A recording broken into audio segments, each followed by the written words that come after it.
So greetings, my name is Edmund Janiger. I'm the Vice President of the Center for Media and Peace Initiatives, which is a New York City-based think tank in special consultative status with the United Nations. Today is a special day as Nigeria celebrates its 61st Independence Day. So best wishes to our participants in Nigeria and all those participating from other places across the world who are celebrating today. As we discuss corruption and related matters during the course of this event, we're pleased to be joined by a distinguished panel of experts in this realm. Let me turn the floor over to Dr. Uchenna Ekwo, who is the president of the Center for Media and Peace Initiatives, who will deliver the opening address. Dr. Ekwo is a Nigerian-born scholar practitioner affiliated with the City University of New York. Dr. Ekwo, the floor is yours. Thank you very much. I believe everyone can hear me. And welcome to everyone, those we're able to see online, by video, and some other people who are probably joining with audio. So I'm so happy that we are here to have this conversation. Let me also start by saying that I want to approach this matter from the prism of appreciative inquiry. Because on a day like this, Nigeria is celebrating its independence. I thought maybe we could have a forward-looking conversation about the future of the country. And why I chose to think from this perspective is that, you see, instead of just dwelling on the gloom and doom about Nigeria, all the bad news and all that, we decided that perhaps it's better for, we have too many channels to talk about all the bad things. Let's somehow look at the future. So when sometime earlier in this year, I got involved in this conversation about corruption, actually, the United Nations Office of Drug and Crime was there. Prior to that conversation, I was one of those who believed that corruption was on the rise in Nigeria. So that's when I was confronted with data, I kind of had a rethink. I'm a social scientist and I believe in figures. So it's not just a matter of saying things happen or perception. Like Transparency International measures their corruption index on perception of corruption in Nigeria, which is really different from reality. So I thought we should have this honest conversation and believing that in the process, we can begin to turn the page. We can begin to change the paradigm because appreciative inquiry is a concept in organizational development. And I look at Nigeria perhaps as an organization. So instead of just focusing mostly on the negative things, the deficit-focused approach to growth, why don't we shift to look at even the strengths that we do have? So, and some of us who are familiar with this concept, we understand the 4 Ds in the whole concept: discovery stage, dream stage, design, and destiny stage. But I don't want to dwell so much on this principle because it's not a classroom, so to speak, where I'm teaching. But the bottom line is, I want people to begin to imagine how Nigeria could be with its potential. We have potentials and all that. If there were to be reduced corruption, how it would change the lives of people in that country, and even the global perception, the strength of the country will have in the international community will be huge.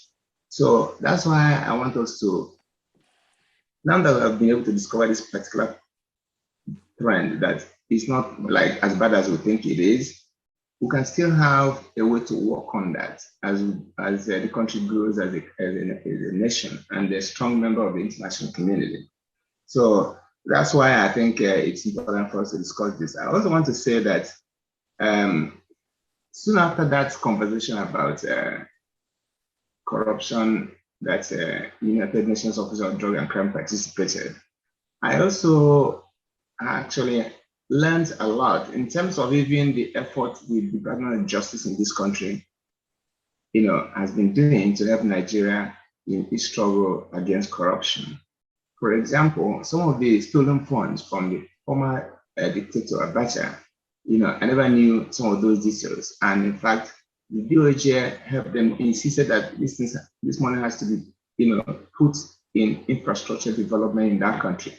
And I think it's happening because I had the opportunity of traveling to Nigeria in the summer I went to visit Delta State and crossed the bridge in Onitsha and saw the second Onitsha bridge, which actually is one of the things that the government is doing from the monies gotten from Abacha. But nobody knows, very few people know about it.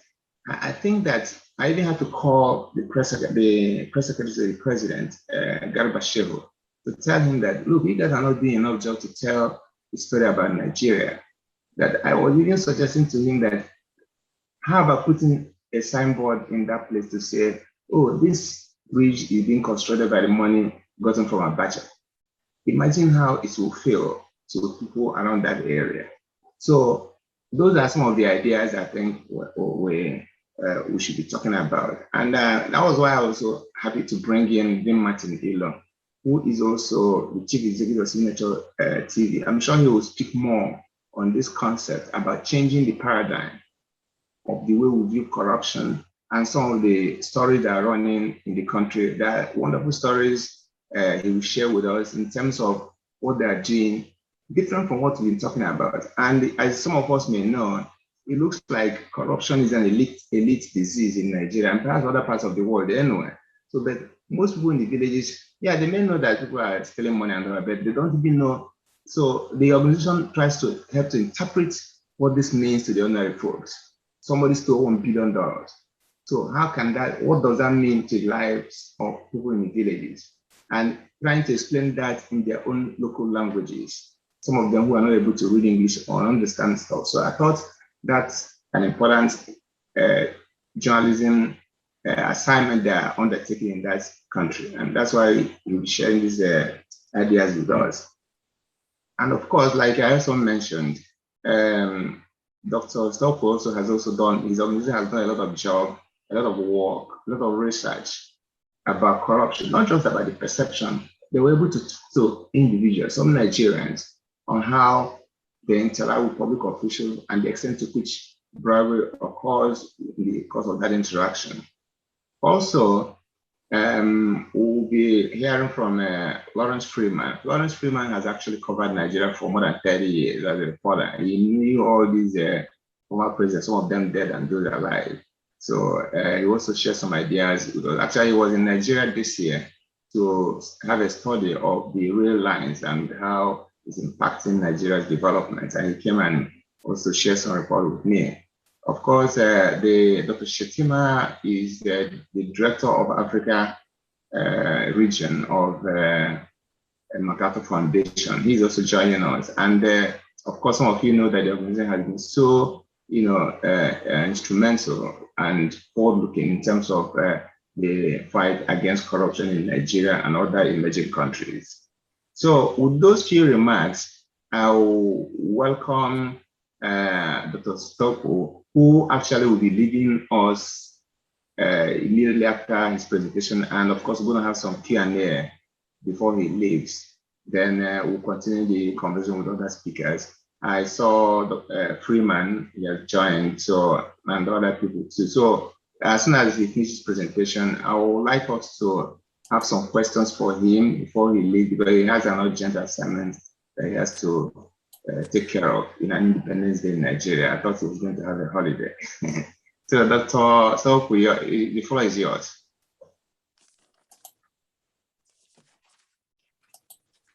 Thank you so much, Dr. Eko, and dear participants, it's a real pleasure to join you this morning.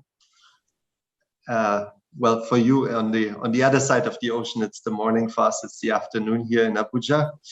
Indeed, 61st Independence Day we're celebrating today, and we're excited. Every Independence Day we're excited, and of course, every Independence Day we're also challenged by so many of the things that Nigeria faces and Nigerians face every day, and that seem to be standing sometimes between themselves and finally sort of reaping the famous dividends of democracy.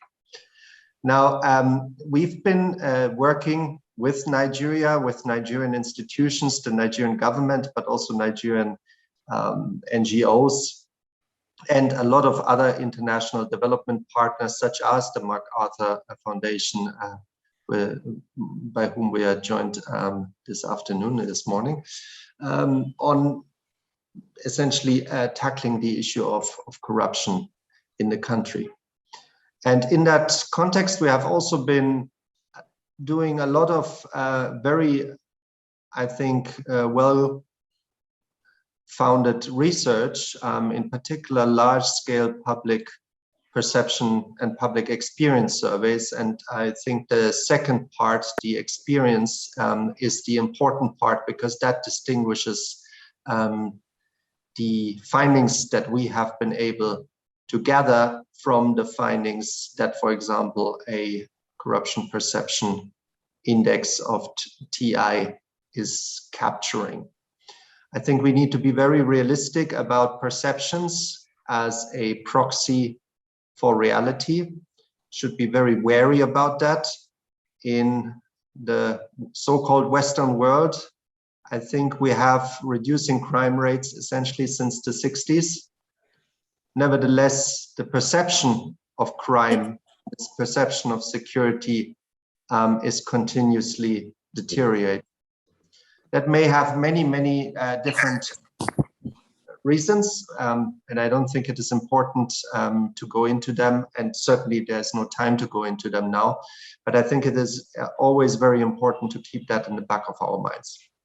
So we did a very first corruption business survey in 2009. Then we did the first large-scale public corruption survey in 2017, 2016, 2017. We repeated that very same survey again in 2019, and in 2020 we also conducted a gender-specific analysis of the data of the 2019 survey. We did these surveys together with the National Bureau of Statistics, and as opposed to many other studies that have been done, it has the great advantage of having a massive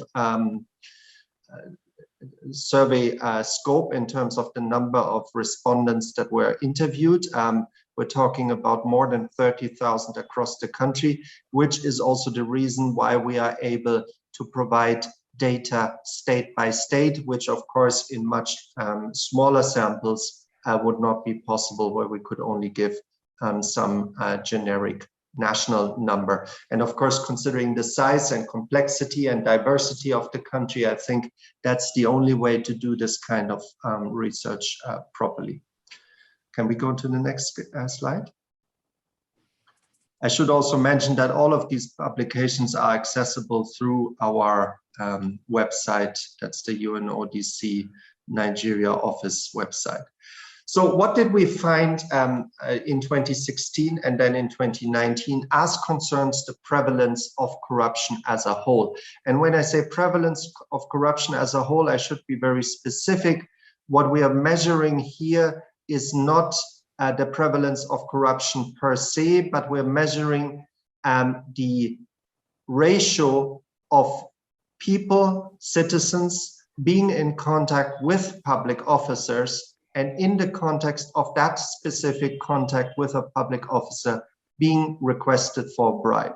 When you do this kind of surveys, where you ask citizens in general, you obviously capture primarily what often is referred to as petty corruption or small-scale corruption. And that is, of course, also the case here.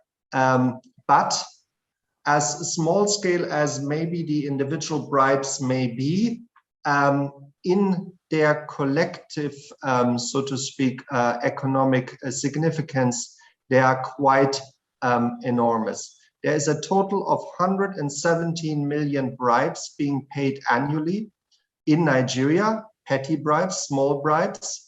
That means more than one bribe per adult person, basically. And yeah, but we also saw a improvement when we compared the 2016 with the 2019 data. In 2016, 32%, a little bit more than 32% of the respondents who had been in contact with a public official ended up paying a bribe. And in 2019, that percentage had reduced slightly by 2 percentage points, to some extent also confirming what Mr. President himself actually admitted in a recent interview, that the fight against corruption had been significantly harder and more complex than what he had hoped for when he first embarked on it at the beginning of his term. Next slide. Now, what we found is that things had been, of course, not static across the country. We had some states in which the prevalence of bribe-seeking behavior by public officials seemed to have been increasing, and others where it had been reducing. And then the gray ones are the ones where basically the situation more or less remained the same. So we had roughly 9 states where things got a little bit worse. We had 8 states where, we had 8 states where the situation got a little bit worse. We had 9 states where it got a little bit better. But in overall, basically, it somehow seemed to even itself out. The most interesting one is maybe that the absolute majority of the states that were where the situation improved were the northern states. That I think is an interesting development. Let's go further. Next slide, please. So when we are looking at those 117 million bribes, they are amounting, of course, we asked every respondent to the survey how much they had paid, and it turned out that the average bribe in 2016 was around 7,800 naira. So that would in today's dollar value more or less translate about $20 to $25. And in 2019, the average size of the bribe had a little bit reduced to about 5,700 naira. However, collectively, because of the large number of bribes that are being paid, this still amounts to a very, very significant amount of a total of 675 billion being paid in these kind of small bribes. Just in order to have a comparison, that is more or less the combined health and education budget of Nigeria in 2018. So that was the equivalent was being paid by citizens in the form of these bribes. Next slide. Here we see what I already mentioned. The average bribe is relatively low, with the absolute majority, so more than 50% of all these cash bribes, mostly cash bribes, being less than 1,500 naira. That's about, today's value would be roughly about $4. Let's go on.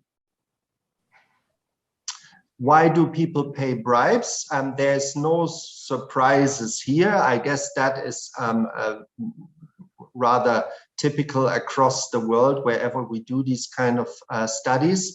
One major reason is to speed up procedures. And I think we should also recognize that very often procedures have a certain tendency actually to slow down in order to solicit bribes. So there's a certain extortionist element to that. Sometimes in that transaction. And the second one is to avoid essentially a negative consequence, mostly the payment of a fine, which also relates, as we will see a little bit later, to the type of public officials that are requesting bribes. Next slide. Again, no surprises here. First of all, the good news. We saw improvements in terms of less propensity to solicit bribes across pretty much all the 20 or so public types of public officers for who we conducted this survey. So in the interaction with police officers, for example, we had a massive drop from 46% of all interactions in 2016 ending up with the payment of a bribe to 33%. So a very, very significant drop. And really the only actually entity where the likelihood of bribe-seeking behavior seemed to have increased was actually the land registry office. However, there's a couple of other things that we will get later to in terms of the profile of the bribe seekers that is interesting and that has also policy implications. Next slide. Yes, and this is one of them. Because if we look essentially at who is actually the type of public officers that are collecting the bribes, we quickly see that it's only 7 types of public officers that are responsible for more than 80% of the collection of all these petty bribes. And actually it's only 2 types, police officers namely, and public utility officers, who are responsible for more than half of all the bribes that are being collected. And that, of course, is a extremely interesting finding, in particular as concerns where to focus our attention in order to make some real, tangible, and realistic, actually, changes in the life of Nigerians. Because if we would only target our entire anti-corruption drive on the police and public utility officers, we would actually be able to more than halve the entire experience of bribe-seeking behavior by Nigerians or against Nigerians across the country. So that's very important for the policy implications.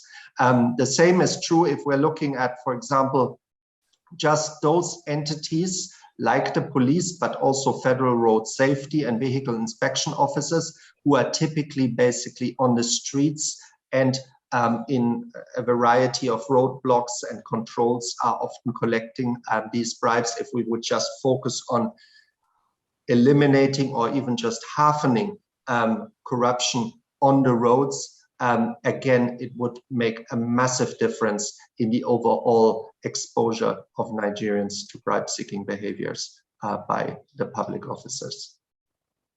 Let's go to the next slide. We also found a very encouraging trend that Nigerians across all 6 geopolitical zones, with one exception, that is the Southeast, were actually more willing to refuse to pay bribes. And that is very important because refusing to pay bribes seems to something actually quite common, while reporting the request for a bribe seems to be still a big problem. So for example, what does this actually mean? In 27%, for example, if we look at the Northeast, that's the 3rd set of column from the left.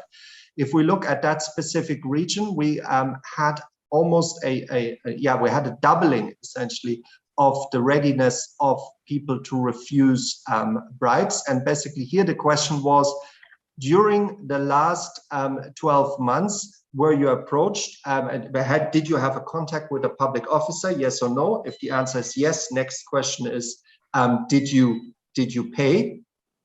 And then the next question is, on any occasion of an interaction with a public officer, did you actually refuse to pay during the last 12 months? And that is that 27%, for example, for the Northeast. And on average, we are talking about 19%. So almost 1 in 5 requests for a bribe are being actually refused. And obviously, this is something that if we can further enhance that, further empower people to refuse bribes, the payment of bribes and the request for bribes, that seems to be quite a promising approach. Next. Yes, as I already said, the big Achilles heel of the anti-corruption system remains the absence of readiness of Nigerians to actually go and report bribery. Now, obviously, we need to keep in mind, we are talking here about petty bribes, so they are often more perceived as a nuisance, as some form of a violation, but maybe not amounting up to something where the respective payer would now go on and report the incident, or even if he had or she had refused the payment, would go on to report the incident. And that is something that is unfortunate, but it is also something that the institutions themselves could probably turn around by changing the actual experience of people that are going to report, which presently is not very encouraging, but could easily be changed. Next. One specific area we did not see any improvements, but actually a deterioration, was related to corruption, specifically in the context of public sector recruitment. Here we saw actually a massive increase of the propensity of bribe seeking and bribe paying. And in like, just to give you an idea, in 2016, about 16% of all the people who had successfully competed for a public post, work in the public sector, about 16% admitted that in the context of their competition, they had actually paid a bribe. In 2019, it was double that, 32%. So a third of all the people that have been hired into the public sector during the past 3 years essentially admit to have paid a bribe to do so. And if you add let's say all forms of nepotistic kind of like strategies to obtain employment, then we're almost at 50%. And that, of course, is conditioning the public sector in terms of its integrity standards massively. Let's go to the next slide. Another area that we looked into for the first time in the 2019 survey was the question of bribery in the context of elections, in particular the phenomenon of vote buying. And we found that across all the 6 geopolitical zones, without massive actually differences, about 1 in 5 Nigerians had actually receiving money in the context of the casting of their vote. So that is, of course, quite an undermining factor, so to speak, for the democratic process. On the other hand, it seems that there was no difference across geopolitical zones or essentially states that went to one or the other party. So it seems like something that all political actors to a greater or lesser extent seem to be engaging in. Next. This is very interesting because this is the analysis that we did specifically to look at now, how is this data similar or different, for that matter, between men and women? And first of all, in terms of the prevalence of bribery by gender, we found out that